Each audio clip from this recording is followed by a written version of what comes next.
ವಿಧಾನಸೌಧದಲ್ಲಿ ಹುದ್ದೆಯಲ್ಲಿರುವಂತಹ IAS, KAS ಅಧಿಕಾರಿಗಳು ಎಷ್ಟು? ಒಂದು 8 IAS ಆಫೀಸರ್ಸು ಅಥವಾ 12 IAS ಆಫೀಸರ್ಸ್ನ ನೋಡ್ಬೋದು. ಹೋಮ್ ಸೆಕ್ರೆಟ್ರಿ 1 and 2 ಇದ್ದಾರೆ, ಚೀಫ್ ಸೆಕ್ರೆಟ್ರಿ ಇದ್ದಾರೆ, ಆಮೇಲೆ DPRಗೆ ಹೆಡ್ಡು IAS ಕ್ಯಾಡ್ರೇಟ್ ಇರ್ತಾರೆ. ಇದು ಫೈನಾನ್ಸ್ ಡಿಪಾರ್ಟ್ಮೆಂಟು 4 ಜನನೂ IAS ಕ್ಯಾಡ್ರೇಟ್ ಇರ್ತಾರೆ. ಬಜೆಟ್ ರಿಸೋರ್ಸಸ್ಗೆ IAS ಕ್ಯಾಡ್ರೇಟ್ ಇರ್ತಾರೆ. ಆಮೇಲೆ ಬಜೆಟ್ ಎಕ್ಸ್ಪೆಂಡಿಚರ್ಗೆ ಒಬ್ಬರು IAS ಕ್ಯಾಡ್ರೇಟ್ ಇರ್ತಾರೆ. ಜಾಫರ್ ಅಂತೇಳಿ ಸ್ಪೆಷಲ್ ಬಜೆಟ್ ನೋಡ್ಕೊಂಡು ಅವ್ರನ್ನ ನಿಯೋಜನೆ ಮಾಡಿದ್ದಾರೆ ಮಾನ್ಯ ಮುಖ್ಯಮಂತ್ರಿಗಳು.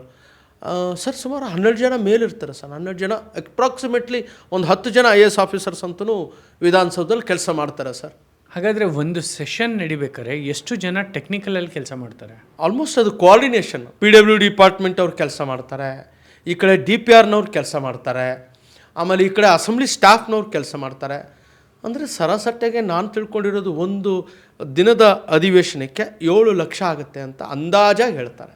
ಒಂದು ದಿನಕ್ಕೆ ಈಗ 10 ಲಕ್ಷ ಅಂದಾಜು ಹೇಳ್ತಾರೆ ಒಂದು ದಿನಕ್ಕೆ ಸರ್. ನಾನು ಹೇಳ್ತಾ ಇರೋದು